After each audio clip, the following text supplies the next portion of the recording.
আসসালামু আলাইকুম। কোরবানির মাংস সংরক্ষণের জন্য কোন কোন কাজগুলো করবেন আর কোন কোন কাজগুলো করা যাবে না। তো এটা আপনারা যখন কোরবানির মাংস গরু কাটার পর বা মাংস কেটে বাসায় নিয়ে আসার পর যে সমস্ত কাজগুলো করবেন, আপনাদের যেটা প্রথমে করতে হবে, এই মাংসগুলোকে আপনার বাতাস ঠান্ডা জায়গায় রাখতে হবে। যেহেতু এগুলোকে প্যাকেট করবেন, তো ওই ক্ষেত্রে চেষ্টা করবেন মাংসগুলো ঠান্ডা স্থানে রাখার জন্য, এবং এই মাংসগুলো সম্ভব হলে ফ্যানের বাতাসে রাখবেন। এবং এগুলো আপনারা বেশি দেরি করা যাবে না, 1 থেকে 2 ঘন্টার ভিতরে আপনাদের যেটা করতে হবে প্যাকেট করে নিতে হবে। আর প্যাকেটগুলো আপনারা যেগুলো করবেন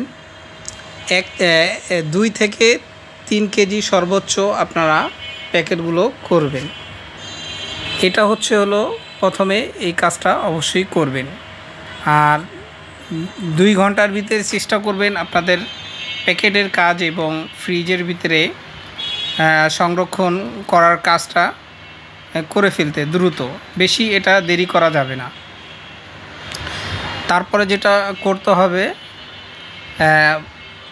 আপনাদের যেই ফ্রিজের আপনার রেগুলেটরটা আপনারা যেটা করবেন, ম্যাক্সিমাম যাদের 1, 2, 3 বা 6, 7 এরকম লেখা, তারা অবশ্যই আপনার 7-এ দিয়ে চালাবেন। আর যেটা যাদের ফাস্ট ফ্রিজিং সিস্টেম আছে ডিপ ফ্রিজারে, অবশ্যই ফাস্ট ফ্রিজিংয়ে দিয়ে চালাবেন। আর ফাস্ট ফ্রিজিং দিয়ে চালালে যেটা হবে, আপনার মাংসটা দ্রুত বরফ জমে যাবে, তো দ্রুত ঠান্ডা হয়ে যাবে। আর যেটা করতে হবে, আপনার মাংসগুলো অবশ্যই আপনারা ফাঁকা ফাঁকা করে রাখতে হবে।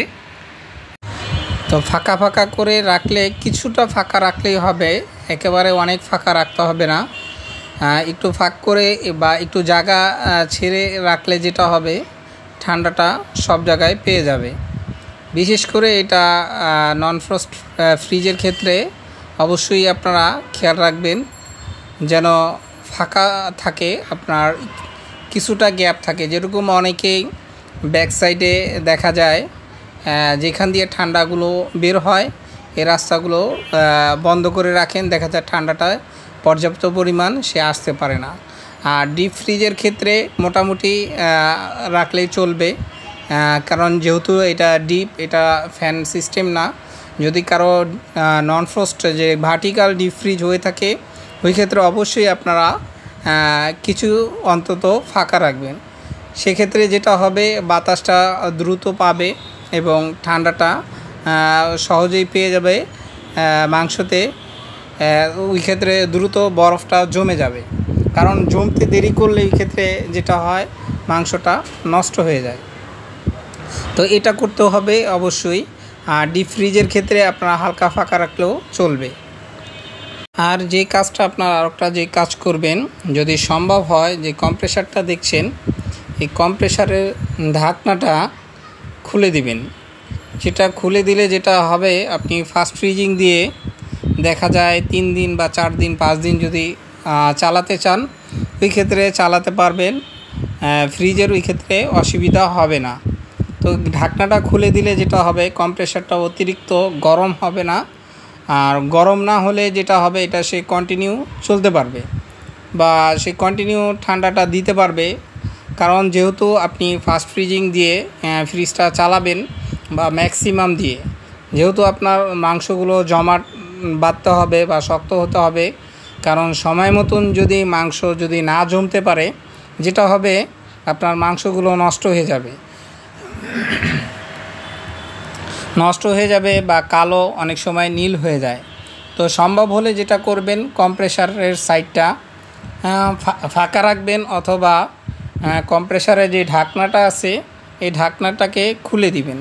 খুলে দিয়ে এভাবে করে আপনি 2-3 দিন চালাবেন। চালালে যেটা হবে, আপনার এই কম্প্রেসারটা ঠান্ডা থাকবে এই ঢাকনাটা খুলে দিলে। যখন আবার এই মাছ মাংস আপনার সব কিছু যখন দেখবেন সব জমে গেছে, তখন আপনি ঢাকনাটা লাগিয়ে দিবেন অবশ্যই। আর যেটা করবেন, যে ফাস্ট ফ্রিজিং অপশনটা, এটা আবার আপনারা মিডিয়াম, যে ফ্রিজিংয়ের মিডিয়াম অপশনে দিয়ে চালাবেন। যদি মিডিয়াম লেখা থাকে মিডিয়ামে দিয়ে চালাবেন। আর যদি দেখা যায় অনেকের সংখ্যায় থাকে 1 2 3, এরকম হলে 3 অথবা 4 দিয়ে চালাবেন। তো এভাবে করে আপনারা যদি মাংস সংরক্ষণ করার পর যদি এই কাজগুলো করেন, তো আশা করা যায় আপনাদের মাংসগুলো ভালো থাকবে, নষ্ট হবে না।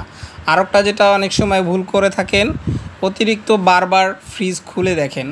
এটা করা যাবে না, বারবার ফ্রিজ খোলা যাবে না।